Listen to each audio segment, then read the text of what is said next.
నేను 2006లో డిఎస్సి పరీక్ష రాశాను, అంటే టీచర్ రిక్రూట్మెంట్ టెస్ట్. అప్పుడు నాకు రాలేదు పోస్ట్. 2008లో నేను నవోదయ స్కూల్ టీచర్ ఎగ్జామ్ రాశాను. అది 2007లో జరిగింది. 2008లో ఇంటర్వ్యూకి పిలిచారు. ప్రిలిమ్స్ మెయిన్స్ క్వాలిఫై అయిపోయాను. ఇంటర్వ్యూ అనేది లక్నోలో జరిగింది. ఇంటర్వ్యూకి అటెండ్ అయ్యాను. ఇంగ్లీష్లో ఇంటర్వ్యూ ఆల్మోస్ట్ 80% అయిపోయింది. లాస్ట్ పార్ట్ ఏంటంటే ఒక మోడల్ లెసన్ చెప్పాలి. అది నేను ఇంగ్లీష్లోనైనా చెప్పుకోవచ్చు, కానీ ఆ మోడల్ లెసన్ చెప్పమని ఆ బోర్డు చైర్మన్ హిందీలో అడిగారు. నాకు హిందీ రాదు అంటే అర్థం అవ్వలేదు అతను అడిగిన క్వశ్చన్. మరి రాకపోతే 10th క్లాస్లో హిందీ ఎలా పాస్ అయ్యాను? కొద్దో గొప్ప వచ్చు, కానీ అతను అడిగిన క్వశ్చన్ నాకు అర్థం అవ్వలేదు. అప్పుడు మళ్ళీ నేను రిపీట్ చేయమని అడగడానికి ట్రై చేస్తున్నాను. అలాగే ఆ బోర్డులోనే ఒక మేడం గారు, sir you can select any of the lesson from Geography 9th class and teach a model lesson అని చెప్పి చెప్తున్నారు. ఇమీడియట్లీగా ఆమెని ఆపేసి హిందీలోనే అతని కన్వర్జేషన్ ఉందన్నమాట. ఎట్టి పరిస్థితుల్లో 90% of the students of the Navodaya schools are studying in Hindi medium. whenever a student asks a question in Hindi, how can he clarifies that అని ఆ మేడం గారిని ఆప్ చేయించారు. Okay sir you may go now అని చెప్పి అన్నారు. నాకు అప్పుడే మరి ఈ పోస్ట్ రాదు అని తెలిసిపోయింది. అప్పుడు కానీ నాకు నవోదయ స్కూల్ టీచర్ పోస్ట్ వచ్చి ఉంటే ఈరోజు నా శాలరీ సుమారుగా 2 లక్షలు ఉండేది నెలకి. ఒక గొప్ప ఆపర్చునిటీ మిస్ అయిపోయాను. ఓకేనా? అలాగే నేను ఆ టైంలో ఫస్ట్ టైం నార్త్ ఇండియా వెళ్ళడం సింగిల్గా. నార్త్ ఇండియాలో సింగిల్గా హిందీ రాకుండా వెళ్తే ఎలాంటి పరిస్థితి ఎదురవుతుందో కళ్ళకు కట్టినట్లుగా నాకు అర్థమైంది.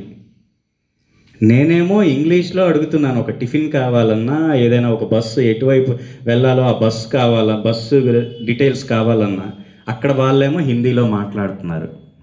అలాగే ఈరోజు మనకి బోలెడైన అవకాశాలు ఉన్నాయి. అది వ్యాపారం చేసుకోవడం కానీ, లేదా సెల్ఫ్ ఎంప్లాయ్మెంట్ కానీ, లేదా ఇంకేదైనా ఎంప్లాయ్మెంట్ కానీ, వీటన్నిటికీ కూడా మనకి ఖచ్చితంగా హిందీ వచ్చి తీరాలి. స్టూడెంట్స్, హిందీ అనేది చాలా ఆసక్తిగా ఉంటుంది. పైగా మన తెలుగు భాష కంటే సరళంగా ఉంటుంది. కాబట్టి కొంచెం ఇంట్రెస్ట్ పెట్టి మీరు హిందీ నేర్చుకున్నట్లయితే మీకు 10th క్లాస్లో ఫుల్ మార్క్స్ వస్తాయి. ఫర్దర్గా మీరు సర్వైవ్ అవ్వడానికి ఇది ఒక అవకాశంగా ఉపయోగపడుతుంది. ఎట్టి పరిస్థితిలో కూడా నెగ్లెక్ట్ చేయకండి. భాష, మనం ఎన్ని భాషలు నేర్చుకుంటే అంత గొప్ప వాళ్ళం అవుతాం. మీకు తెలుసా, రాజా రామ్మోహన్ రాయ్ గారు 14 భాషలు వచ్చు. అతను గొప్ప మేధావి అయ్యారు. అన్ని భాషల్లో ఉండే పుస్తకాలు చదవటం వలన అంత గొప్ప జ్ఞానాన్ని సంపాదించగలిగారు. పివి నరసింహారావు గారు తెలుసా, మన తెలుగు బిడ్డ, ఢిల్లీ గడ్డపై ప్రధానమంత్రి పీఠంపై 5 సంవత్సరాలు కొనసాగినటువంటి గొప్ప వ్యక్తి. అతను 16 భాషలు మాట్లాడగలరు. ఒరిస్సా వెళ్తే ఒడియాలో మాట్లాడతారు, కర్ణాటక వెళ్తే కన్నడలో మాట్లాడతారు, ఇలా ఏ ప్రాంతానికి వెళ్తే ఆ భాష మాట్లాడతారు అన్నమాట. అందుకే అతను అంత గొప్ప మేధావి. నిజానికి మన భారతదేశ ఆర్థిక రంగంలో విప్లవాత్మకమైన మార్పులు తెచ్చిన గొప్ప వ్యక్తిగా చరిత్రలో నిలిచిపోయారు అతను, సరళీకృత ఆర్థిక విధానాలను ప్రవేశపెట్టడం ద్వారా. మరి అంత గొప్ప ఖ్యాతి గడించారంటే అతనికి ఎక్కువ భాషలు రావటమే.